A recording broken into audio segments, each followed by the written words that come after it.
Imagine soldiers storming into battle, not on bravery alone, but on little white pills that made them feel invincible. Or a dictator so doped up on a cocktail of drugs that his decision making may have been as unstable as his ideology.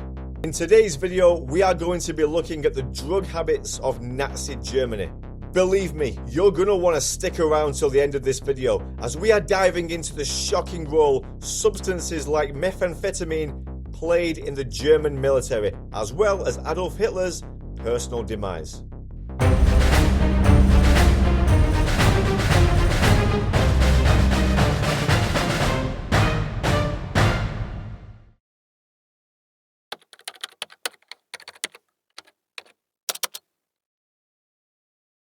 Adolf Hitler believed that the Germanic peoples were the superior human race, and he planned on using the 1936 Berlin Olympic Games to prove it. American athlete Jesse Owens ran the 100 meters in 10.3 seconds, a world record at the time. Hitler was foaming at the mouth in total rage at what he had just witnessed. The German hierarchy believed that Owens was using Benzodrine, an American drug that is basically speed, to improve athletic performance. Although there is no concrete evidence to support this claim, Hitler thought that the Americans are going to cheat and use drugs, then we will. Methamphetamine was originally synthesized in 1893 by Japanese chemist Nagai Nagayoshi, and its more potent derivative, crystal methamphetamine, was developed in 1919 by Akira Ogatawas. The Nazis synthesized meth to assist German athletes in 1937 and manufactured it as Pervitin. Pervitin became very popular in Germany, and universities noticed that it reduced depression and boosted sexual arousal, but there was no studies done on addiction. Dr. Otto Ranke was head of the Institute of Defense Physiology for the German Army. His job was basically to enhance the fighting capability of the German soldiers. In 1938, Ranke noticed the German army's biggest threat wasn't the British, the Americans, the French or the Russians, it was fatigue. Ranke read the university studies on Pervitin and concluded that the alertness would be extremely beneficial to the German soldiers. Ranke experimented on soldiers and the results were astounding. In one experiment, German officers were given a placebo, caffeine, Benzodrine, and methamphetamine in the form of Pervitin. The officers on meth were still awake at 10 AM and then they wanted to go out and party. Now, meth gave soldiers more energy so they can fight for longer, but it also did something else. You see, on meth, you are less capable of solving complex problems and doing deep, abstract thought. You are basically an energetic, brain-dead zombie. This was a benefit for the army, as if you're sending 40,000 soldiers to battle, you don't really want them asking complex philosophical questions or raising ethical concerns. You want super strong simpletons who can follow orders. During the Nazi invasion of Poland in 1939, German soldiers were given Pervitin to keep them awake, alert, and let's face it, borderline unhinged. This worked and the Germans were able to take Poland in just over a month. German Blitzkrieg, which translates to lightning war, was only possible because of Pervitin. German military archives in Freiburg document army usage of Pervitin. Records show that over 35 million Pervitin tablets were distributed to German soldiers between 1939 and 1945. With peak usage during the Blitzkrieg campaigns in Poland and France. Reports indicate that soldiers on Pervitin could march up to 55 miles without rest or stay awake for up to 72 hours. However, medical assessments noted a sharp rise in cases of paranoia, hallucinations and cardiac issues, with up to 15% of users experiencing severe side effects, leading to dependency and withdrawal symptoms. Despite these risks, Pervitin remained an officially sanctioned performance enhancer until late in the war. Fun fact, German soldiers nicknamed Pervitin tank chocolate. It wasn't just the rank-and-file soldiers using Pervitin. Luftwaffe pilots popped these pills to stay sharp during bombing raids. The Nazis believed meth would create the ultimate soldier. Tireless, fearless, and unstoppable. Sounds great, right? Except for the side effects: paranoia, aggression, and a complete mental breakdown. Not exactly ideal when you're handling firearms. Okay, so let's talk about everyone's favourite maniac, Adolf Hitler. Unless you've been living under a rock, you'll be aware that Hitler was the leader of Nazi Germany. But are you also aware that the Führer did more smack than Kurt Cobain?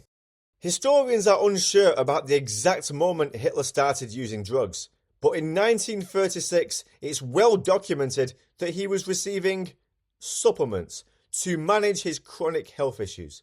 Initially, Hitler's personal physician, Dr. Theodor Morell, prescribed him a cocktail of vitamins and glucose as well as other herbal tonics to combat stomach problems and general fatigue. At this stage, the treatments were relatively mild and considered standard for someone with his workload. By 1937, however, things had begun to escalate. Hitler began taking Pervitin daily, the same methamphetamine his soldiers were using. This helped maintain the Führer's energy levels during long speeches and military meetings. It was marketed as a stimulant to combat exhaustion and improve concentration. Hitler reportedly enjoyed the instant boost and started relying on it more frequently. By the early 1940s, Hitler's dependence deepened. Dr. Morell began administering increasingly stronger drugs to treat Hitler's mounting ailments, including insomnia, anxiety, and chronic pain. Morell introduced powerful opioids like Eucadol, which was an early form of oxycodone and a cousin of heroin. This quickly became Hitler's favourite, as well as morphine for pain relief. In addition to these, Hitler was routinely injected with barbiturates, methamphetamine, and even cocaine to keep him functioning during key military operations. In 1943, as the war turned against Germany, Hitler's drug intake skyrocketed. Morell was administering up to 20 injections per day, ranging from stimulants in the morning to sedatives at night. Some reports even suggest that during this time, Hitler was experimenting with exotic treatments, including animal hormones to boost his energy and libido. Yes, you heard that right, animal hormones. Also in 1943, Hitler had a meeting with Italian dictator Roberto Mussolini. Mussolini wanted to leave the Axis powers and become a neutral in the war effort. Before the meeting, Hitler got monged off his face on Eucadol. During the meeting, Hitler was feeling so euphoric that he would not stop talking, eventually convincing Mussolini to remain an ally. Hitler was reported to have taken cocaine at least 50 times in his life. We know this because Germans like to document everything. The Führer also liked to take cocaine and Eucadol mixed together, which is nowadays referred to as a speedball. By the final year of the war, Hitler was a complete wreck. Witnesses described him as physically frail, suffering from tremors, paranoia and delusions, which are all classical symptoms of prolonged stimulant and opioid abuse. His addiction to Eucadol had reached such levels that without it, Hitler reportedly experienced intense withdrawal syndromes that left him barely functioning. His mental deterioration was evident in his increasingly erratic military decisions and distrust of his closest advisors. Hitler's veins were said to be so destroyed by the injections that they made a crumpling sound. By the end of the war, the man was essentially a walking pharmacy, barely able to hold himself together without a constant stream of drugs. His body was ravaged, his mind unstable, and his decisions more irrational than ever. Dr. Morell, or Dr. Feelgood as I like to call him, by the way, leave a comment if you get that reference, may have helped Hitler get on his feet temporarily, but the drugs contributed to his erratic behaviour during the final years of the war. Paranoia, tremors, and irrational decisions, all of those can be linked to heavy drug use. In fact, by the time of his death in 1945, Hitler was described by those closest to him as a shadow of his former self, physically frail and mentally unstable. So, did drugs contribute to the downfall of the Third Reich? Well, yes, but it wasn't the only factor. While Pervitin initially gave soldiers a boost, like all drugs, the long-term effects were disastrous. Soldiers became addicted, suffered withdrawal symptoms, and in many cases their mental health collapsed entirely. A tired soldier is one thing, but a meth-addled soldier is a whole other nightmare. As for Hitler, his drug dependence almost certainly influenced his poor decision making in the latter years of the war. Some historians argue that Hitler's inability to listen to his advisors and his increasingly erratic military strategies were exasperated by his declining mental state, fueled by Morell's treatments. However, Germany had bigger problems. The superpower had bitten off more than they could chew with Operation Barbarossa and were fighting a war in Europe, Africa, Asia, and North America. But the drugs didn't help. So there you have it, folks. Nazi Germany had a major drug problem. From meth-fueled soldiers blitzing through Europe to a dictator spiraling into drug-induced madness. The role of drugs during the Third Reich is both shocking and tragic. So what do you think? Could the course of history have been different if drugs hadn't played such a big role? Let me know in the comments, and while you're down there, don't forget to like and subscribe. Thank you for watching, and have a great day.